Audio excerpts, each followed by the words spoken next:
On the Makita router. This is a 1/2 inch router. It's I've had this for a good 12 years, this router, as you can probably see. It's a bit battered, but it has never ever missed a beat.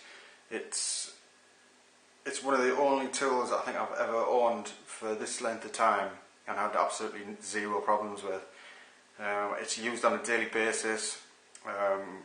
It cuts worktops all day long. Excellent piece of kit. The only thing which has gone recently is this tiny little plastic collar which prevents the actual base when it's plunged to stay where it is, to be quite frank, because once that comes off, the whole bottom section flies off and the springs and collars go everywhere, and if it's plunged right to the bottom and the plunge lock is released, this thing flies from one side of the room to the other. I mean, it does come off at some rate. That's the only recently thing that's gone, and it's because it's a plastic. The thread in it's plastic thread on metal, and eventually this plastic thread has just worn, and I've had to glue it in place now. And that's the only, I mean, that has just gone in recently in the last 2-3 weeks. Unfortunate. It's probably going to cause me having to buy a new one, because I can't afford to be cutting a worktop, forgetting about this, finding it, and searching for springs and collars and bits and pieces all day long in a mountain full of sawdust that's on the floor. So other than that, I've had no problems with it. It's got a trigger handle on the handle. It's got a safety, thumb safety lock. Press the trigger, the router starts. It's a slow start, which to get it up to speed, and then it's got a brake to stop it. You get the plunge lock, which I use all the time.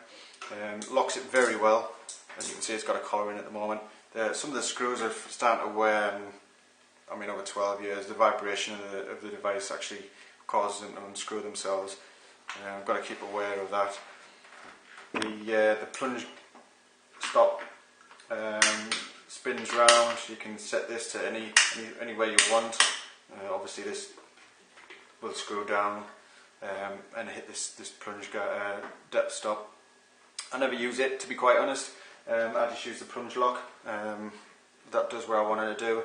Depending on the sharpness of my blade, sometimes I'm going for a worktop 3 times, 4, 5 times even. So a lot of it, for me, depends on the sharpness of my blade.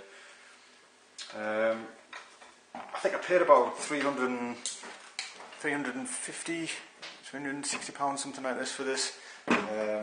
One of the best buys I've ever had. Like I say, it lasted 12 years, and if it wasn't for that plastic collar, it'd probably do another 12 years. Changing the actual flute bit that's in here at the moment, you press this button down, keep on turning the collar until it clicks, and it drops down the actual button into a secure lock position, and then you've got a spanner that's provided, and you can undo the actual flute bit, put whatever you want in basically. It did come with a collar, so you can put a 1/4 inch bit in there, but I never use it. I always have an 1/2 inch bit in there. Yeah, good piece of kit.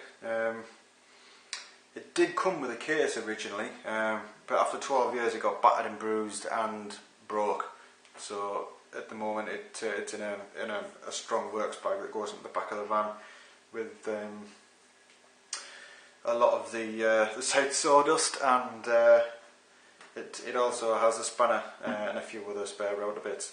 Brilliant piece of kit. Another one of Makita's, an excellent choice as far as I was concerned. By the looks of things, it's getting to a stage where now I'm going to have to buy a new one.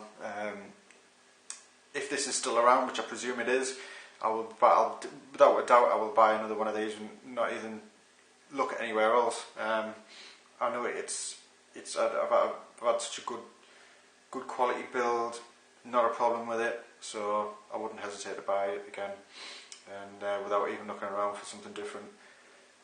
So yeah, excellent Makita once again. Goodbye.